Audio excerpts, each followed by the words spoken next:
Son las 8 de la mañana. Radio del Principado de Asturias, RPA, Asturias Hoy, primera edición.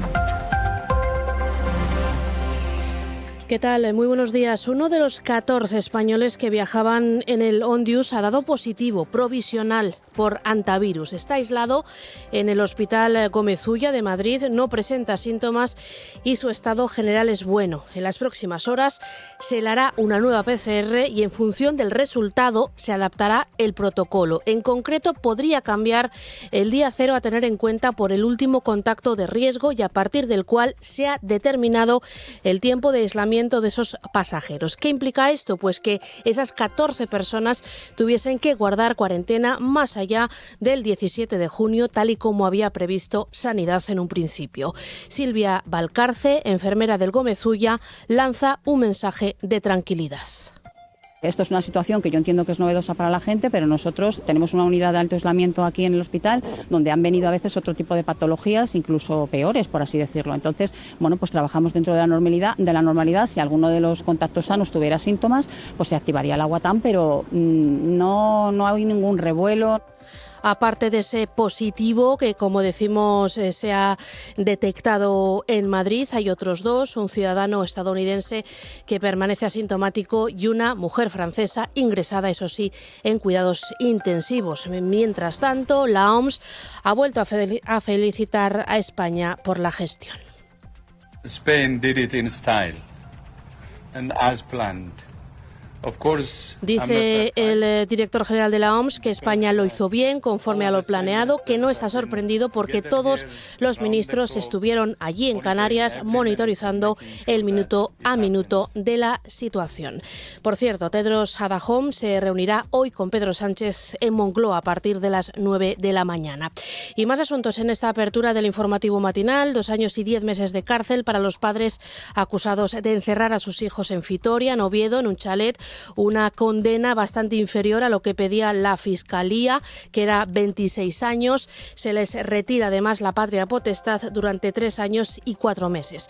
La sentencia señala que el aislamiento social les produjo un perjuicio psicológico, pero rechaza que haya concurrido un delito de retención ilegal en la casa, en ese domicilio de Vitoria. Elena González y Javier Muñoz son abogados de esos padres. Lo que no existe es un dolo. Los niños estaban en mazmorras, no estaban maltratados como tal, sino que había un aislamiento familiar en su conjunto. La sentencia misma dice, pues se les fue de las manos la situación, acabaron autoconfinados, encerrados en esa casa, padres e hijos. Como decimos, esta sentencia les condena algo más de 2 años. Mientras tanto, Fiscalía y Principado todavía no han decidido si van a recurrir ese fallo. Marta del Arco es la consejera. Bueno, nosotros pedíamos 25 años y realmente no la he leído. Cuando la haya leído intentaré dar una opinión fundada.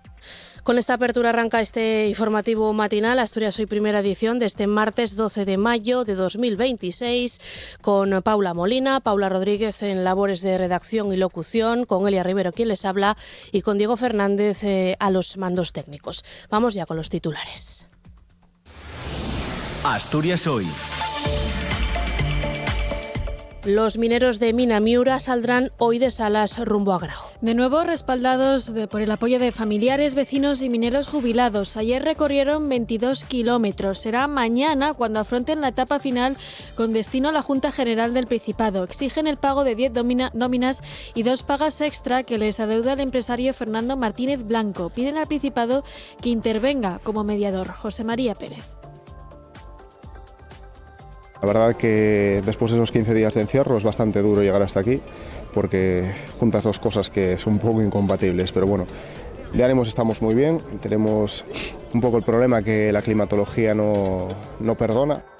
Y los enfermos de ELA y afecciones neurodegenerativas graves ya pueden solicitar en Asturias el reconocimiento del grado 3+ de dependencia. Es el más alto. Es una medida muy esperada por pacientes y familias que les permitirá percibir ayudas de hasta casi 10.000 euros al mes. La ayuda se puede solicitar por medio de correo electrónico. La financiación correrá a cargo del Ministerio y el Principado. Los pacientes celebran su llegada, pero también señalan que han tardado.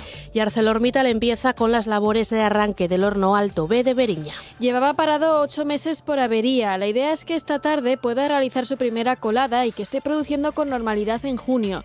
Además, la compañía prevé que en agosto acabe la obra del horno eléctrico. Los sindicatos confían en que se consiga estabilizar el horno cuanto antes. José Ramón Calleja es secretario general de UGT-FICA de ArcelorMittal Gijón y Nacho Requena, secretario general de Comisiones Obreras Industria Asturias. Me gustaría destacar el trabajo realizado por los trabajadores del Horno Alto y de las empresas auxiliares que gracias a su trabajo han sido capaces de acortar esos periodos previstos de reparación del incidente industrial. Una gran noticia y va en la línea de lo que demandamos Arcelor, actividad e inversiones. Y los especialistas en conservación piden al Principado que prohíba la pesca del salmón. Hace 21 días que se abrió la campaña del salmón en Asturias y el Campanus sigue sin salir. Los especialistas reclaman al Gobierno del Principado una veda urgente de la pesca del salmón en Asturias y piden que no se espere al final de la temporada para adoptar medidas ante el desplome de ejemplares registrado este año en los ríos asturianos. Cualquier dilación en que se tomen medidas pues es dramática, ¿no? Porque ya esperar al final de la temporada para matar lo poco que entra ya, yo creo que ahora ya está en sus manos que directamente saquen no sé, en el BOP o lo que sea, diciendo que no se puede, que hay que velar ya. El tráfico. Y son ya las 8:06 de la mañana. Vamos ahora a conocer el estado de la circulación por las carreteras de Asturias. DGT, buenos días. Muy buenos días, ¿qué tal? Arranca la jornada y a esta hora van a encontrar ya complicaciones en la A66 en Coyoto, sentido norte, al igual que en la A64 a su paso por La Vega en ambas direcciones debido a unas obras de mejora. También mucha precaución en los accesos a Oviedo y que van a encontrar tráfico lento en la AS2 en Villamejil y en la A12 en el entorno de Montecerrao. Por lo demás, se circula con normalidad en el resto de carreteras. Gracias, DGT. Vamos ahora a conocer cómo arranca este martes en las principales ciudades de Asturias. Policía Local, ¿qué tal? Buenos días. Buenos días. Policía Local de Oviedo, ¿qué tal por allá hasta ahora?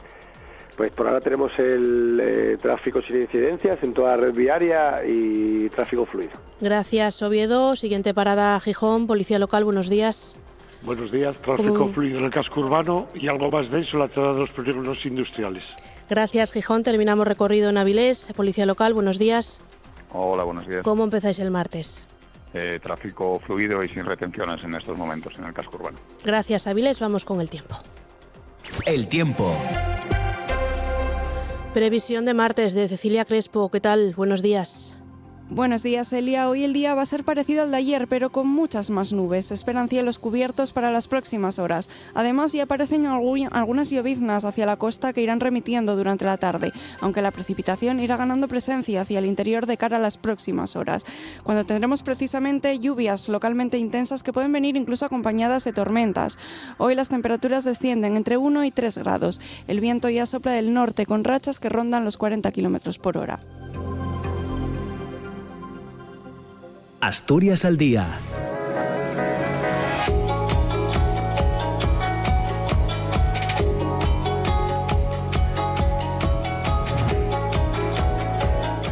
A partir de las 9, Asturias al día con Roberto Pato. ¿Con qué contenidos, compañero de martes? Hola, ¿qué tal, Elia? ¿Cómo estás? Buenos días. Pues hoy vamos a hablar de la muestra de arte contemporáneo, la muestra escolar de arte contemporáneo Maceas, que se inauguró a finales del pasado mes de abril, que todavía está abierta y que se puede ver en el tallerón del IES Cuenca del Nalón en La Felguera, una muestra en la que participan 16 institutos asturianos. De hecho, van a estar representantes de 3 con nosotros en el programa.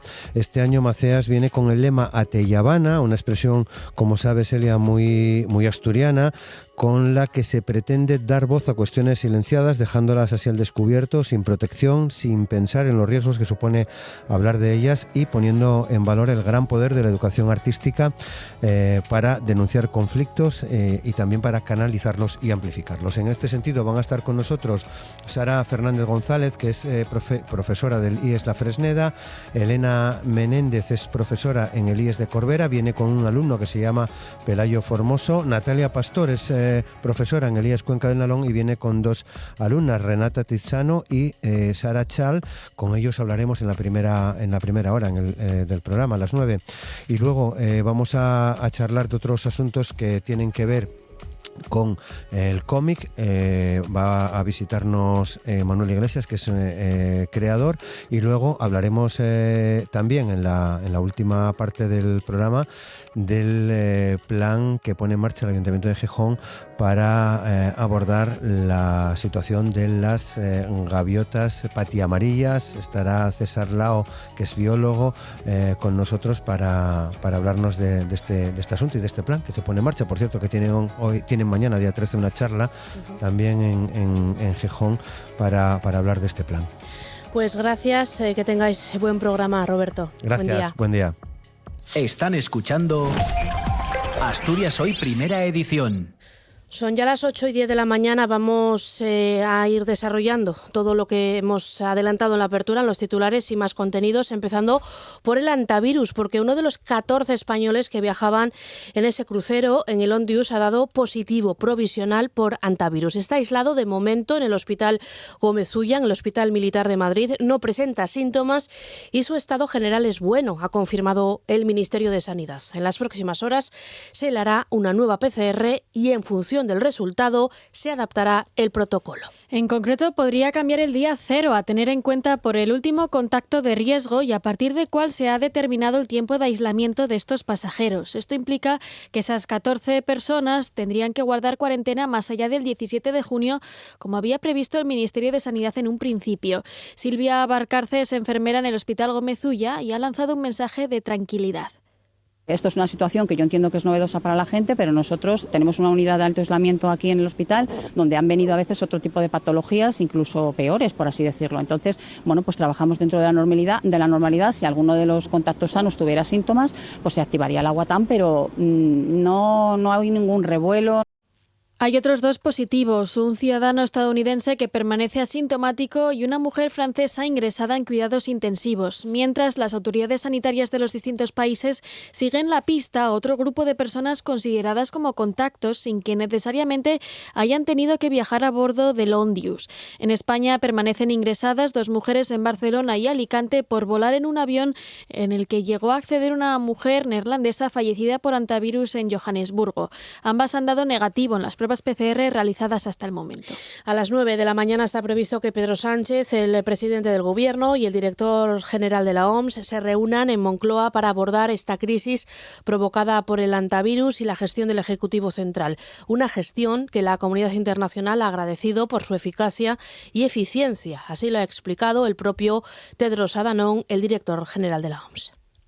Spain did it in style. España lo hizo bien y conforme a lo planeado. No estoy sorprendido porque todos los ministros estuvieron aquí monitorizando el minuto a minuto de la situación y asegurándose de que todo iba bien. Felicito el liderazgo de de Mónica, de Fernando y de Ángel y, por supuesto, del presidente Pedro Sánchez. Ha sido el compromiso del Gobierno lo que ha hecho posible esta operación y por eso digo ahora bien hecho. Fernando and Ángel. Of course, Prime Minister Sánchez has also been following, and it's the strong government commitment that made this happen, and that's why I said, well done. El presidente del Gobierno, por su parte, ha asegurado que España seguirá colaborando estrechamente con la OMS y el resto de países para garantizar el bienestar de los ciudadanos. Y en RPA, el epidemiólogo Daniel López Acuña ha insistido en que el antivirus es un brote y no se parece a lo que ocurrió con el COVID, principalmente porque no se transmite, ha dicho, por aerosoles. Subraya que la Organización Mundial de la Salud no sanciona si un país no acepta el barco, pero apunta que hay unas normas que se deben cumplir.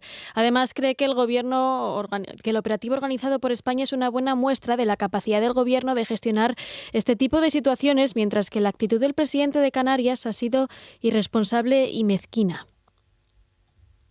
Yo creo que España ha sabido asumir eso maravillosamente en este operativo.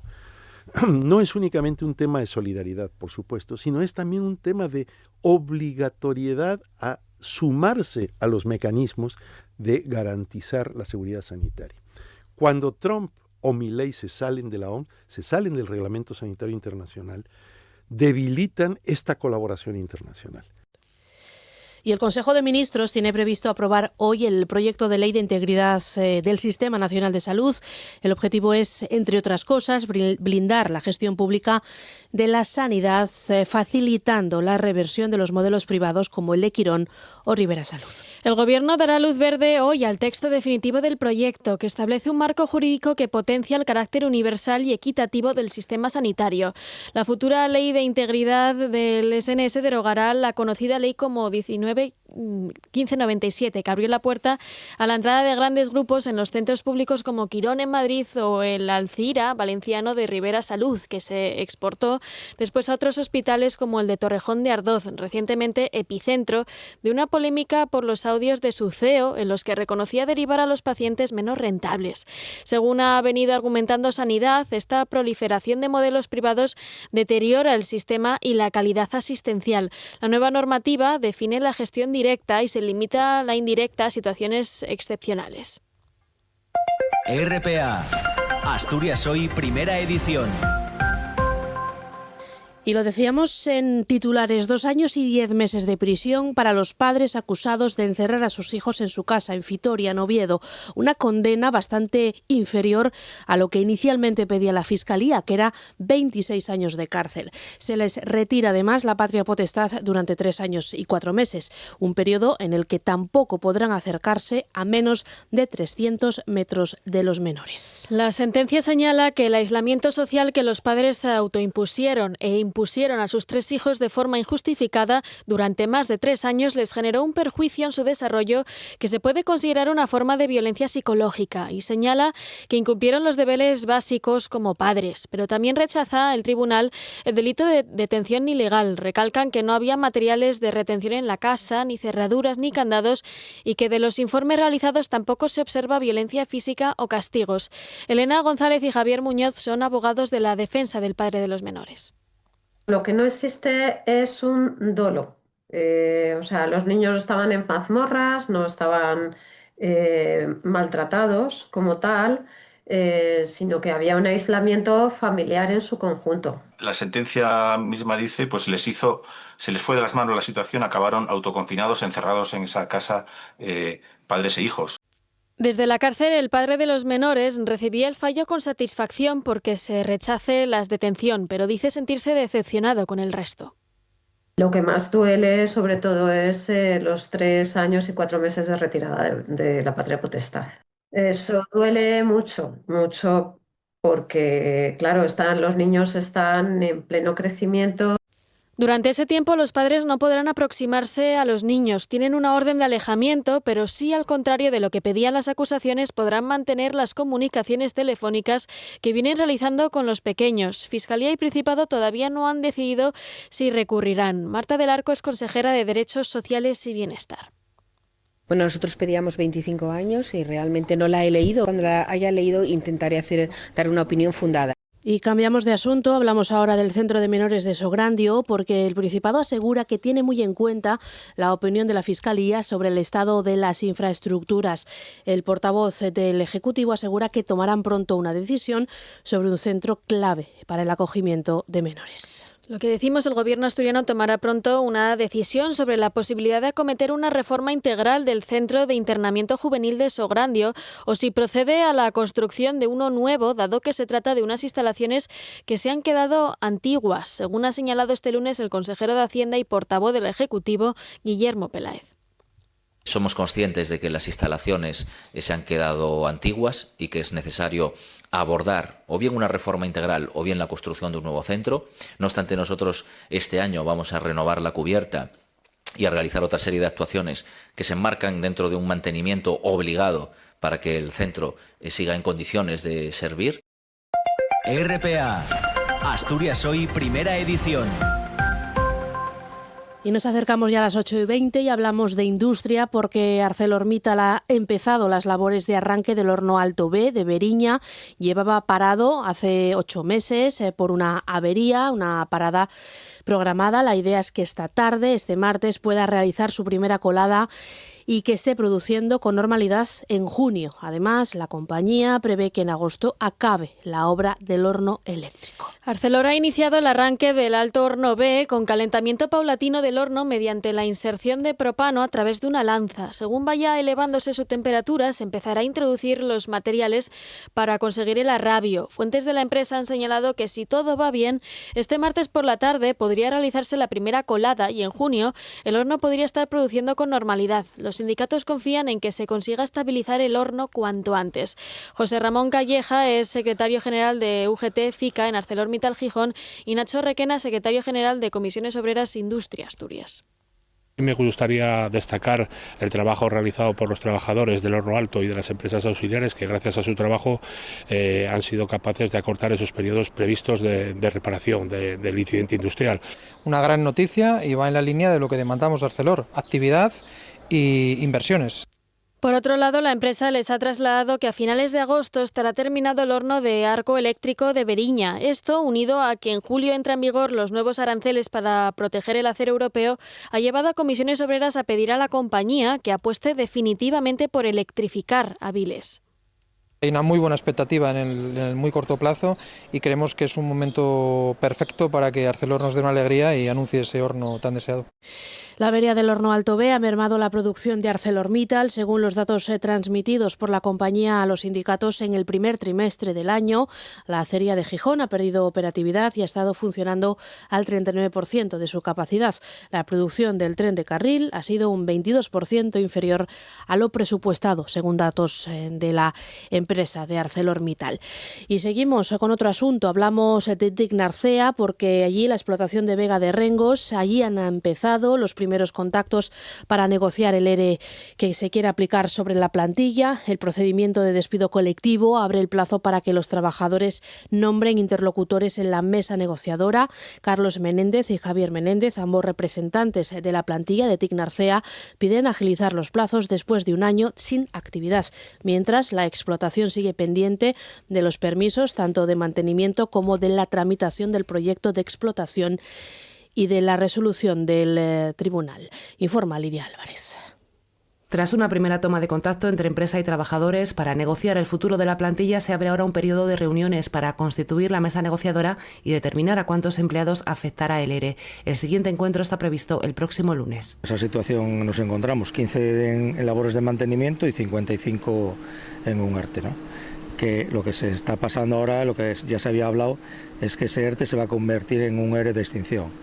Y no sabemos si va a afectar a la totalidad de la plantilla, a la mitad. Eso es lo que se va a negociar durante estos días. Es inviable mantener la mina con un año sin sacar carbón, entonces nos garantiza que en cuanto se arregle nos va a llamar a todos. Mientras siguen a la espera del permiso para las labores de mantenimiento y refuerzo en el interior de la explotación, una autorización que esperaban recibir este mismo lunes pero sigue sin llegar, y pendientes también de la resolución del Instituto para la Transición Justa sobre las ayudas vinculadas a la antigua Carbonar. Reclaman al Principado que vaya adelantando la tramitación del proyecto de explotación que permita acortar plazos ante una respuesta favorable. Que lo saque a información pública, porque así cuentan los plazos, así ya podemos tener unos plazos legales y sabemos unas fechas.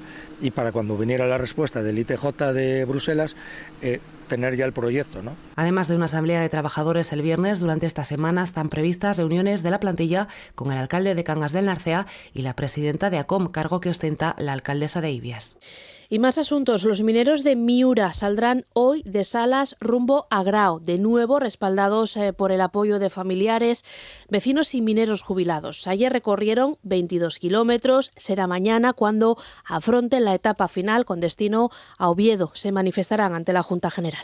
Los mineros reclamarán el pago de 10 nóminas y 2 pagas extra que les adeuda el empresario Fernando Martínez Blanco. Los trabajadores de Mina Miura reclaman al Principado que intervenga como mediador en el conflicto laboral que mantienen con la empresa. José María Pérez y Santiago González son mineros afectados por el conflicto y René Avelino, exminero y vecino de Ibias. La verdad que después de esos 15 días de encierro es bastante duro llegar hasta aquí porque juntas dos cosas que son un poco incompatibles, pero bueno.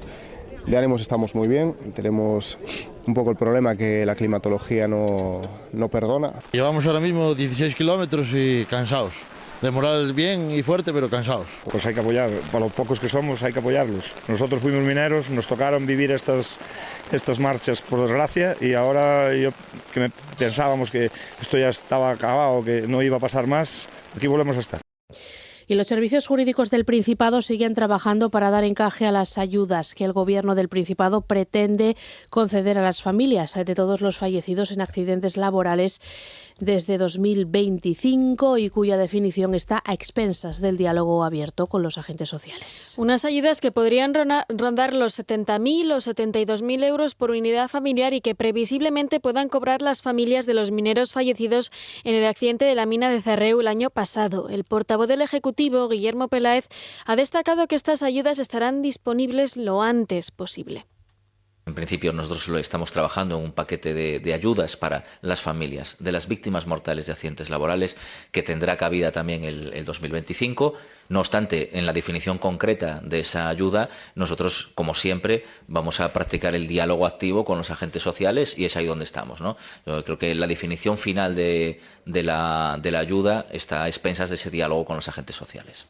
Y el presidente del PP de Asturias ha asegurado que las políticas socialistas han fracasado en las cuencas mineras. Durante su visita a San Martín del Rey Aurelio, Álvaro Queipo ha exigido que se reduzcan las trabas burocráticas y que se construya vivienda para frenar la pérdida de población. El presidente del PP de Asturias ha señalado que el Principado necesita un cambio político por una cuestión de higiene democrática tras casi 4 décadas de gobiernos socialistas consecutivos. Que lo que busca es que sitios como este, nuestras comarcas mineras, concejos como el de San Martín, que vemos que no le ha ido excesivamente bien en los últimos años, como lo que podemos ver a nuestras espaldas, cambien y que cambien a mejor. Y para eso la única manera posible, la única que yo conozco, es un cambio en las políticas y que Asturias dé un giro de 180 grados. RPA, Asturias Hoy, primera edición.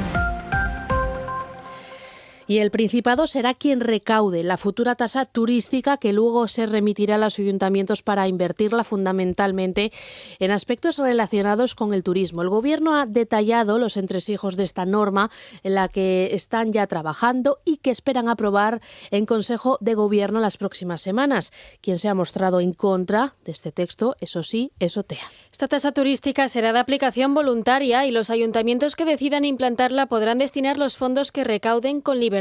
Lo ha explicado Jimena Llamedo, la vicepresidenta del Principado. Podrán invertir en la mejora del destino turístico, podrán invertir en la desestacionalización, en apostar por ese turismo de calidad, también en la mejora del sector, de la profesionalización del sector, en un amplio abanico de posibilidades y también pues en las mejoras que tienen que ver con la movilidad, pero asimismo también en todos esos gastos extraordinarios que tienen directamente pues como consecuencia del sector turístico. Desde la Federación Asturiana de Concejos valoran positivamente esta medida que dota de autonomía a los ayuntamientos y también que sea el Principado quien se encargue del cobro de la tasa y de su transferencia de manera trimestral. Cecilia Pérez es presidenta de la Federación Asturiana de Concejos y José Manuel Suárez, vicepresidente de esta federación. Cada uno de los ayuntamientos libremente pues podrá aplicarla a través de una ordenanza, ¿no? Una noticia importante y era una demanda que teníamos también los ayuntamientos era que esta recaudación va a realizarse por parte del Principado. Lo mismo que hace el Gobierno del Principado de Asturias con los ayuntamientos, lo tenemos que hacer nosotros con el sector en nuestros municipios. Estudiar con ellos, junto con ellos la nueva ley, las propuestas y si llega el caso pues el desarrollo en nuestro municipio. Y hace 21 días que se abrió la campaña del salmón en Asturias y el campanu sigue sin salir. Los especialistas en conservación reclaman al Gobierno del Principado una veda urgente de la pesca de salmones en Asturias y piden que no se espere al final de la temporada para adoptar medidas ante el desplome de ejemplares registrado este año en los ríos asturianos. Informa Paula Rodríguez. La temporada de la pesca se abrió en el Principado el pasado 18 de abril y desde entonces no ha salido ningún salmón, a pesar de los más de 5.200 aficionados que cuentan con licencia. Los pescadores reconocen que no se ven salmones en los ríos. Según el profesor de Zoología de la Universidad de Oviedo, David Álvarez, el Gobierno del Principado tiene informes que reflejan un desplome histórico de la población de salmones en los ríos asturianos. Por eso no entiende la decisión de Asturias de no vedar la pesca del salmón. Tiene informes, la Administración, y lo sabe, en los que ya se decía hace unos años que tenían que dejar de pescar. Tiene un informe del SEIA, encargado por la Universidad de Oviedo, que lo pregunten, no voy a dar más datos porque los tienen en su cajón, en el que ya decía hace 2 o 3 años que había que vedar ya, y no lo hacen. Entonces, que no me digan, como el otro día oía a Marcelino Marcos, decir que es que van a recabar más datos. Si los datos ya los tienen, si ellos mismos hacen censos de salmones, si tienen las estadísticas pesqueras, ya no solo basarse en datos de pesca, es que tienen datos de censos, de contadores, en los que dicen que no entran peces. Entonces, por favor, que dejen de... ¿Para qué esperar? En 2025 se llegó al mínimo histórico con 130 salmones pescados. El mayor número de ejemplares se pescó en el Narcea y en el Sella.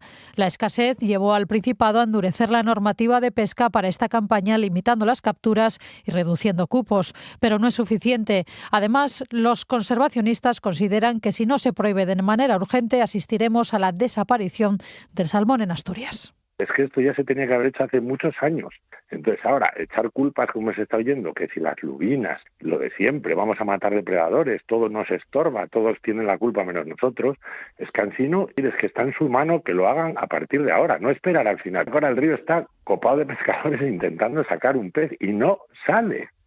O sea, es que no hay. Entonces, ¿qué va a pasar? Que los poquísimos que entren este año nos los vamos a cargar. Hay que dejarse de puñetas políticas y de andar buscando un rédito electoralista en lo que no hay. Si no hay salmones, no hay campanu. Se va a acabar la tradición del campanu, se va a acabar porque no hay peces.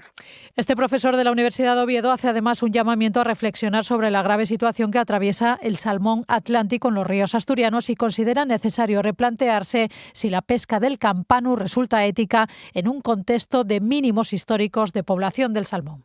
Hay que plantearse si es éticamente correcto de basar una tradición, ya sea la del campanu o sea el Festival de la Angula, en el que el objetivo de esa tradición es a ver cómo batimos el récord del precio mayor pagado por una especie que se está extinguiendo.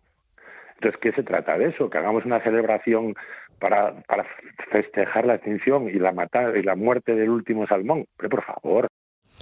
Y como consecuencia de esta situación de la que les hablamos, el Ayuntamiento de Cangas de Onís ha decidido suspender la subasta del primer campanu, del campanu del Sella, que lleva organizando desde hace más de 10 años ante la falta de salmones. El consistorio cangués destinará los 2.500 euros del premio que iba a entregar a quien capturase el campanu del Sella a la sociedad El Esmerillón, en reconocimiento a su labor en pro de la conservación y repoblación del salmón atlántico. Los pescadores, eso sí, defienden su actividad e instan a la Administración y a los científicos a investigar qué pasa en alta mar y por qué cada vez retoman menos salmones. Para el presidente de la Asociación de Pescadores, Antón Caldevilla, la principal amenaza del declive del salmón no está en los ríos, sino en la pesca comercial que se realiza en el mar. La solución está en hacer un estudio muy bueno en el tema de seguimiento de los peces, a ver dónde va. Y por pescar a caña no se echa abajo ningún río. Por lo tanto, creo que el problema está en la mar, porque es generalizado. Son todos los ríos. Y la cosa está en los ríos que ya no se pescan, que no tienen salmones tampoco. Sin embargo, desde la Universidad de Oviedo contradicen esta hipótesis. Aseguran que actualmente no se pesca salmón en el mar. En el mar se pescó durante mucho tiempo industrialmente el salmón, pero es que actualmente la pesquería del mar está colapsada. Primero, porque se compraron las cuotas por asociaciones como la NAS, la NASCO, estas que están detrás de este tema hace mucho tiempo.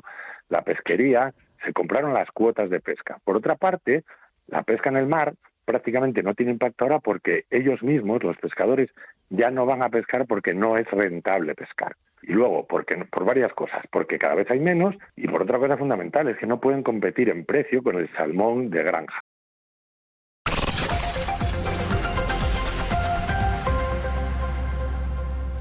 Lo decíamos en titulares, los enfermos de ELA y otras enfermedades neurodegenerativas graves ya pueden solicitar en Asturias el acceso al nuevo grado, el grado 3+ de dependencia.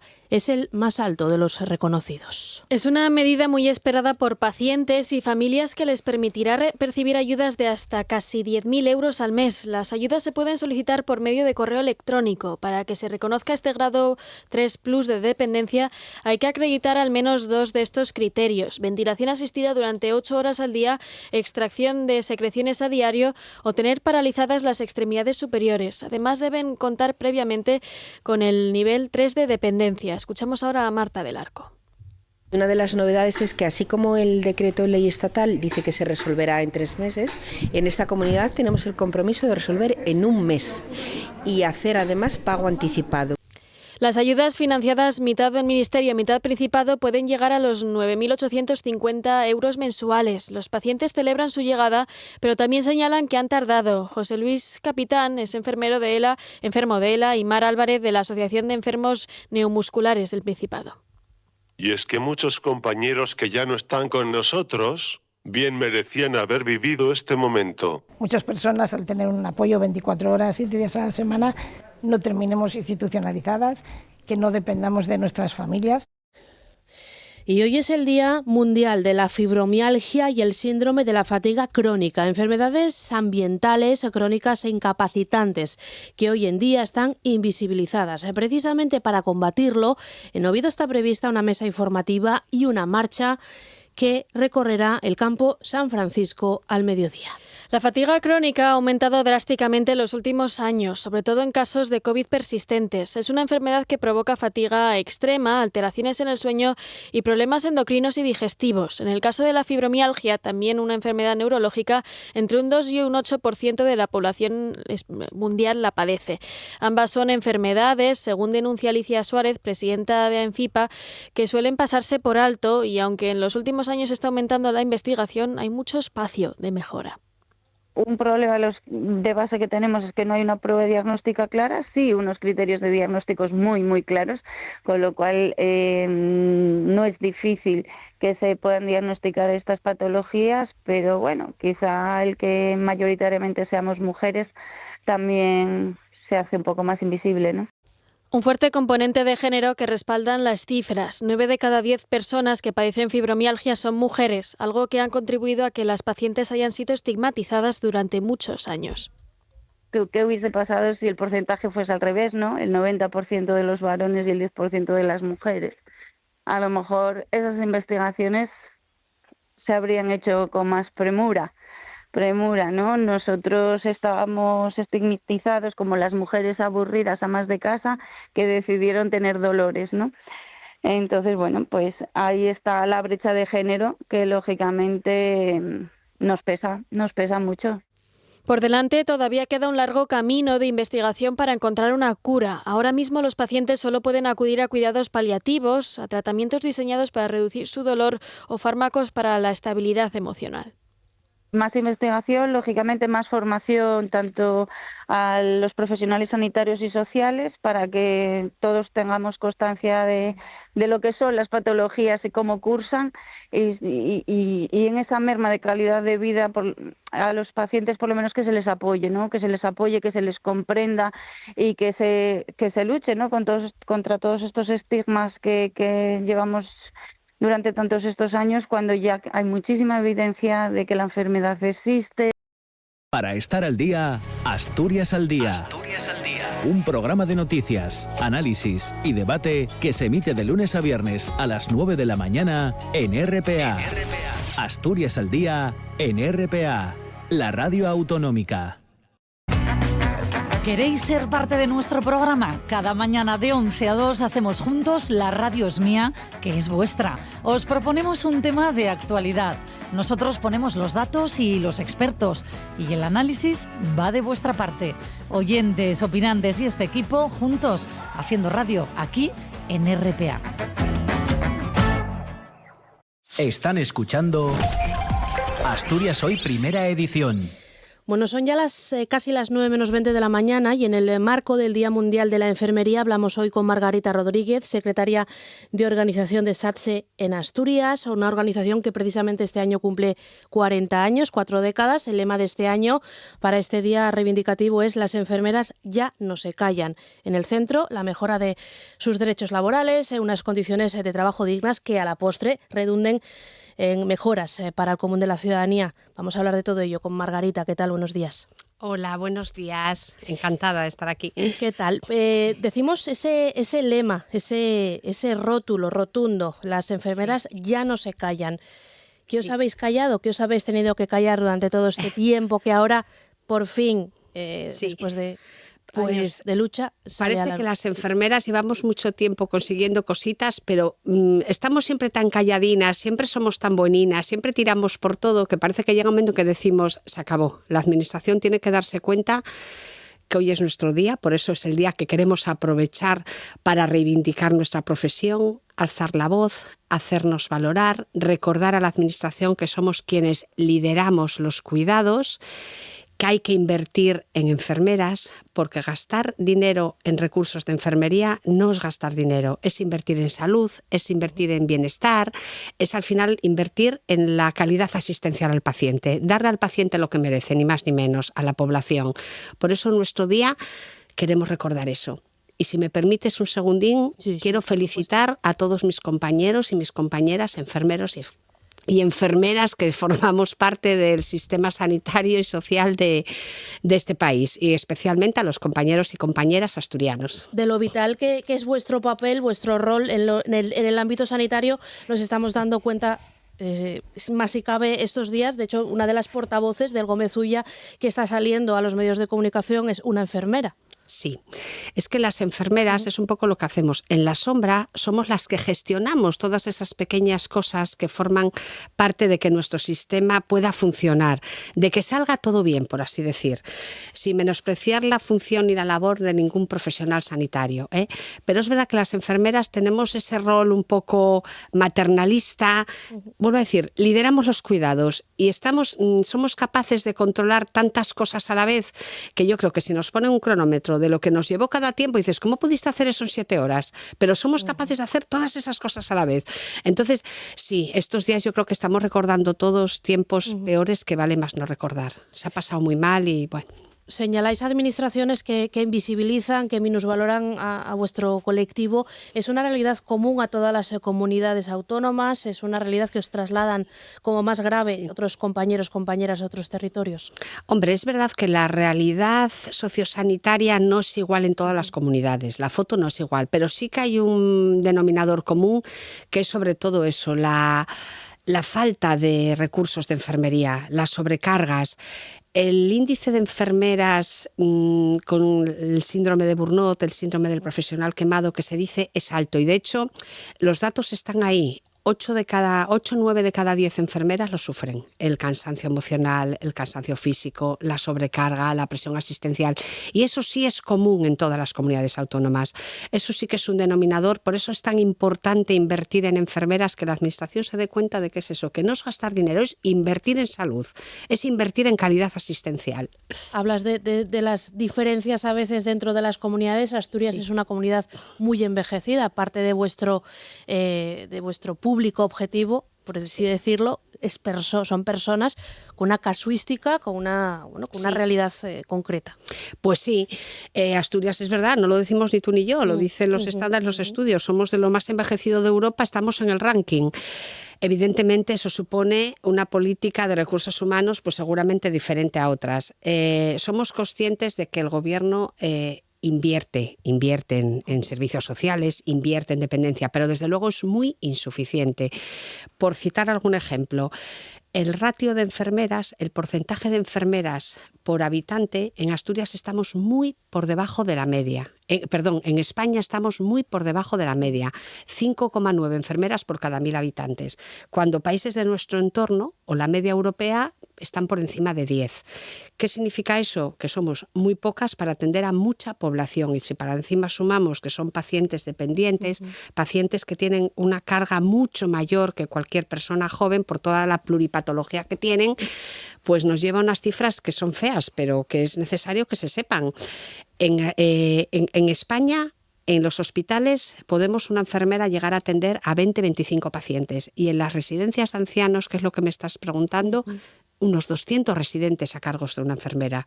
Cuando una enfermera tiene en su jornada laboral a 200 residentes, pues evidentemente somos todos mayores para sacar las conclusiones. En un centro de salud podemos tener asignado hasta 2.000 pacientes. O sea, la realidad de que faltan enfermeras en este país ya no lo dice SATSE, lo dice el Ministerio de Sanidad. Hablas de esos 5 profesionales por cada 1.000 habitantes, la ratio España. En Asturias está por encima, en Asturias puede estar un poco por encima, pero desde luego por debajo de la media. Podemos estar en torno a los 7 enfermeras por 1.000 habitantes, pero seguimos por debajo de la media europea. ¿Y la sobrecarga asistencial de la que hablas en las residencias de mayores, tanto en las privadas como en las de la red pública del ERA? Hombre, sí. Yo cuando hablo, evidentemente el sistema sanitario público yo creo que es el pilar que todos tenemos que defender y es en el que hay más profesionales trabajando. Pero en el tema de bienestar social es verdad que hay muchas residencias del ERA, pero también hay mucha residencia privada. Indudablemente el ratio en las residencias privadas es todavía mucho menor.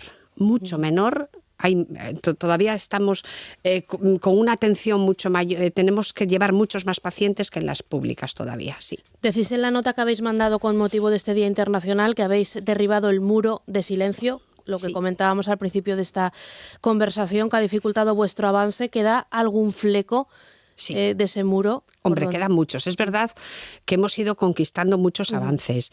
Es verdad que hemos ido adquiriendo mejoras laborales. Sí, fuimos poquito a poco, pero todavía queda mucho por andar, queda mucho recorrido.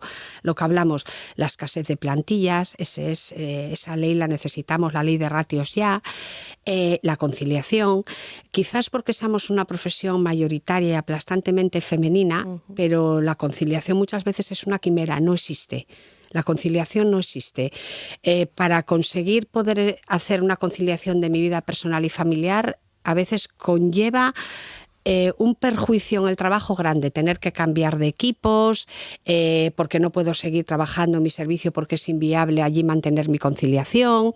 O sea, tenemos todavía mucho recorrido por andar. Por fin se aprobaron en esta comunidad autónoma a final de año las especialidades de enfermería, que llevábamos 20 años esperando que se desarrollaran. Están empezando estos días, estamos empezando con los contratos, pero todavía, lo dicho, nos queda mucho recorrido por hacer, a pesar de que es cierto que se fueron consiguiendo mejoras. Mejoras también relativas a las que contiene ese estatuto marco, que todavía no es una realidad, de hecho todavía no ha echado a andar, está aprobado, está consensuado, firmado, pero todavía no. Es verdad que en enero se firmó, fue la primera fase, digamos, se firmó el acuerdo de anteproyecto de ley, pero ciertamente queda recorrido por andar, porque todavía tiene que aprobarse en el Consejo de Ministros para luego, como decreto ley, poder exponerlo, debatirlo y que se apruebe en el Parlamento. Es necesario el Estatuto Marco. Ahí es verdad que fue una negociación muy dura, porque estuvimos con más de 40 reuniones a lo largo de 3 años para conseguir cerrarlo. Pero sí sería un avance, un impulso muy grande en las mejoras de nuestra profesión. Ahí recogemos cerca de 100 mejoras, entre ellas la reclasificación profesional, jubilación anticipada voluntaria y un montón de cosas más que claro que nos tiene que beneficiar al profesional, lo necesitamos. Ojalá pueda salir Falta todavía esos flecos que decimos, que somos conscientes de que van a hacerse más largos de lo que quisiéramos, Pero bueno, confiemos que pueda aprobarse en el Parlamento una vez que el Consejo de Ministros le dé salida como proyecto ley. Porque muchas veces habla de esa jubilación anticipada circunscrita a otros ámbitos profesionales en los que los conductores, por ejemplo, de transporte de carretera, a veces no pensamos tanto en que una enfermera, un enfermero con ese síndrome del burnout que decías, a lo mejor llega a una etapa de su vida laboral en la que ya no es lo operativa, lo eficiente que debería. Exacto, porque es que además nosotros tenemos unas carreras laborales muy largas. Una enfermera puede trabajar de promedio pues 40 años o más. Evidentemente, según cumplimos años y nuestra vida laboral va avanzando, está demostrado que el índice de absentismo está ahí, el índice de agotamiento, depresión asistencial. Está demostrado que tenemos una serie de riesgos biológicos, químicos, que quizá otras profesiones los puedan tener también, pero nuestro reconocimiento, nuestra petición de una jubilación anticipada voluntaria no solo es digna, sino que es necesaria.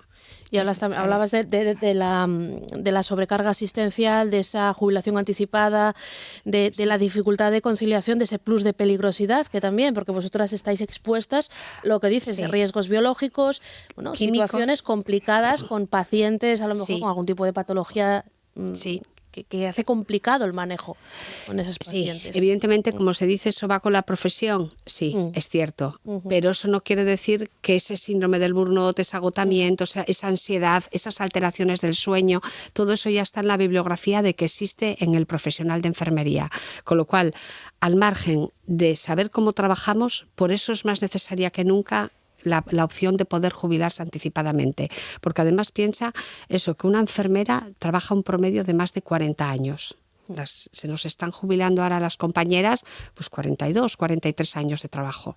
Y eso es mucho, ¿eh? Y lo que decías antes, los turnos, trabajar la a turnos, la turnicidad también hace mella. Y yo estoy segura de que además, como profesión que somos, con nuestras propias competencias, y de hecho estamos bien valoradas afortunadamente por la ciudadanía, que al final es para y por quien trabajamos, pero estoy segura de que hasta el paciente puede ser consciente de que no es igual trabajar con 20 o 30 años que cuando uno tiene 60, evidentemente, y lo que siempre pretendemos, evidentemente, es, por un lado, las mejoras de nuestras compañeras, de nuestros compañeros, del profesional de enfermería, pero también no nos olvidemos mantener esos estándares de calidad al paciente, que al final es nuestro objetivo. Hablas de esa buena, ese aprecio que os tiene la comunidad, la ciudadanía, porque muchas veces sois la puerta de acceso al sistema.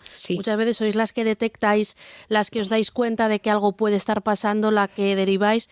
Entonces eso yo creo que es lo que también afianza un poco la confianza, ¿no? Sí, porque nosotros estamos 24 horas con el paciente. Somos las que lideramos el cuidado de ese paciente y evidentemente es cierto, yo creo que esa cercanía el paciente la percibe, que es cierto que ante otros colectivos sanitarios también, por supuesto, pero nosotras somos las que parece que siempre estamos ahí a la escucha y por alguna razón el paciente siempre se abre, parece, más con nosotros que con otros profesionales.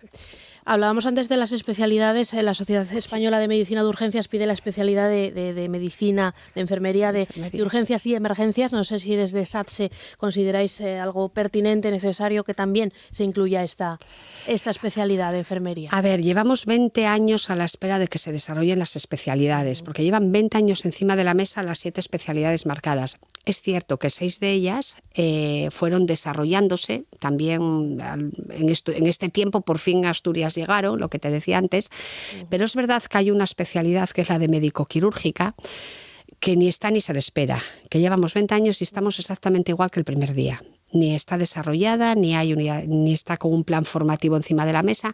Solo parece ser que es el cajón desastre que engloba todo lo que no engloban las demás, ¿no?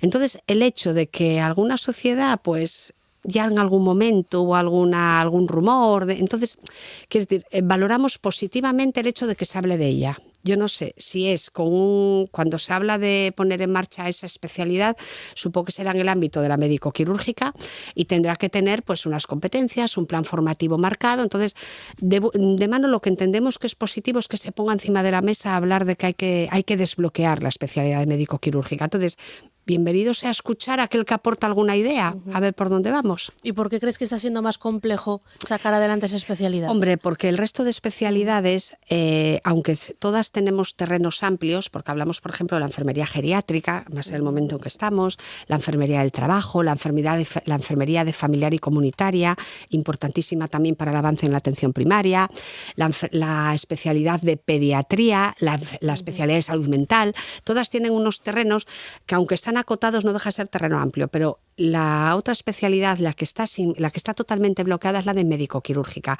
que parece que viene a englobar toda la casuística del hospital, y los hospitales ahora están súper especializados, una patología muy diversa, y englobar todo eso en una especialidad, yo suponemos que es lo que a las administraciones y a las instituciones les da miedo cómo abordar, cómo haces una especialidad que es de todo. Entonces, por eso decía, bienvenido sea que alguien se aporte algo. ¿Que hay una subespecialización en urgencias? Pues posiblemente no esté mal pensada. El caso es desbloquear esa tan grande que ahora mismo es eso, es el cajón desastre de todo lo que no es lo otro. Y ya por cerrar, Margarita, decíamos antes de esa falta de personal, de esa falta de enfermeros y enfermeras. Una de las universidades privadas que va a llegar aquí a Asturias va a incluir el título de enfermería. No sé si esos egresados pueden contribuir a reforzar un poco más la red. A ver, desde SATSE hace tiempo, hace ya años que esta realidad se está viviendo. Esto todo tiene un porqué, y hubo unos años de muchos recortes, y hubo años en que los profesionales de enfermería, estamos muy bien valorados en España y fuera de España. Entonces hubo una fuga también de profesionales. Todo eso no se vino atrás, no nos hemos puesto al día en cifras, ¿no? Hace tiempo que desde SATSE estamos planteando este problema y viendo la necesidad de que es importante matricular a más alumnos en las facultades de enfermería, ¿no? Más en un momento en que muchos los chavales, cuando terminan, los profesionales, no se van a tirar al mercado laboral de mano, muchos van a dedicarse a preparar esa especialidad, ¿no? Entonces, sabiendo que es necesario más gente, más profesionales de enfermería, el hecho de que venga una universidad privada, desde luego, no es lo ideal. Lo ideal, desde luego, somos defensores del sistema formativo que tenemos, que además sabemos que es bueno, que es un sistema, que es una formación de calidad, ¿no? Entonces, entendiendo, y mientras sea un mismo sistema formativo con unas prácticas regladas como las que tenemos ahora, pues supongo que bienvenido será que haya más profesionales. ¿Qué es lo ideal? No. De todas formas, es una solución, no es cortoplacista, porque van a pasar por 4 años mínimo para que estos profesionales estén ya rodando, ¿no? Pero bueno, por lo menos siendo una formación garantizada con sus prácticas, un buen plan formativo, igual que el del sistema público, pues entendemos que bienvenidas serán. Bueno, pues nos quedamos con esa reflexión. Margarita Rodríguez, secretaria de organización de SATSE, gracias por haber estado en la radio. Muchas gracias a vosotros. Buenos días. Poder dar voz. Gracias. En Asturias Hoy, primera edición, Deportes. Deportes con Bea Otero, ¿qué tal? Buenos días. Hola, buenos días. El Real Oviedo ya es matemáticamente equipo de segunda división después del empate ayer del Girona en Vallecas frente al Rayo Vallecano. Un equipo, el de Almada, que seguirá esta mañana en el Requesón, preparando el partido del jueves a las 9:30 en el Bernabéu frente al Real Madrid. Un choque que se perderán los sancionados Javi López y Sibu, además del lesionado Den Donker. El Sporting se ejercitará esta mañana desde las 11 menos cuarto para preparar el partido del domingo a las 9:15 ante el Zaragoza. Un encuentro para el que son baja por sanción Dubasín y Otero, mientras el club sigue buscando un entrenador para la próxima temporada tras la negativa de Borja Jiménez a continuar en el club. El Avilés comenzará hoy a preparar el partido que disputará frente al Baracaldo el domingo a las 5 de la tarde en el Suárez Puerta. La plantilla de Lolo Escobar sabe que un triunfo les daría la permanencia en la primera ref. A esa categoría quiere ascender el Vetusta, que disputará el partido de vuelta del playoff ante el Tudelano el sábado desde las 6 en el Carlos Tartiere. Y los 2 partidos de ida de la primera eliminatoria del playoff de ascenso a segunda red se jugarán el domingo por la tarde. El Mosconia se enfrentará al Covadonga a las 5 en el Marqués de la Vega de Anzo, y el Caudal Deportivo recibirá al Sporting Atlético desde las 6:30 en el Hermano Santuña. Y el Oviedo Baloncesto ya está inmerso en la preparación de los cuartos de final del playoff de ascenso a la Liga ACB, que les medirá al Guipúzcoa. Desde esta mañana están a la venta las entradas para el tercer encuentro, que será en Oviedo. Los abonados tendrán su asiento reservado hasta el lunes a las 12 del mediodía. Los precios para socios serán de 15 euros para adultos y de 10 para sub-18. Para el público en general, las entradas tendrán un coste de 25 euros para los adultos y 15 para los sub-18. Busca el Club Carballón llenar el Palacio y va a repartir 5.600 bufandas conmemorativas. El director general de la Limerca Oviedo Baloncesto es Fernando García Ferdi. Y bueno, ponemos un precio que entendemos que es bastante razonable para los abonados, porque lo que buscamos es que haya un lleno o esperemos que 2. La única incógnita que pueda haber es que no puedas poner a la venta ese cuarto partido a lo mejor hasta el viernes de madrugada, una vez que acabes el tercero, ¿no? Pero bueno, esperemos hacer los deberes en Guipúzcoa, que el equipo compita bien, oye, ¿por qué no conseguir las victorias allí y que todo sea más sencillo?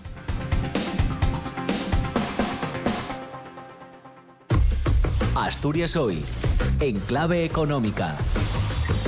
En clave económica, con Renta 4, con José Antonio Antuña. ¿Qué tal? Buenos días. ¿Qué tal, Elia? Buenos ¿Cómo días. arranca el día? Cuéntanos. Pues vamos a empezar de forma negativa. Vienen los futuros marcando en el IBEX en torno al 1% de caída, un poquito menos en Europa, pero también caídas en torno al 0,80, 0,90.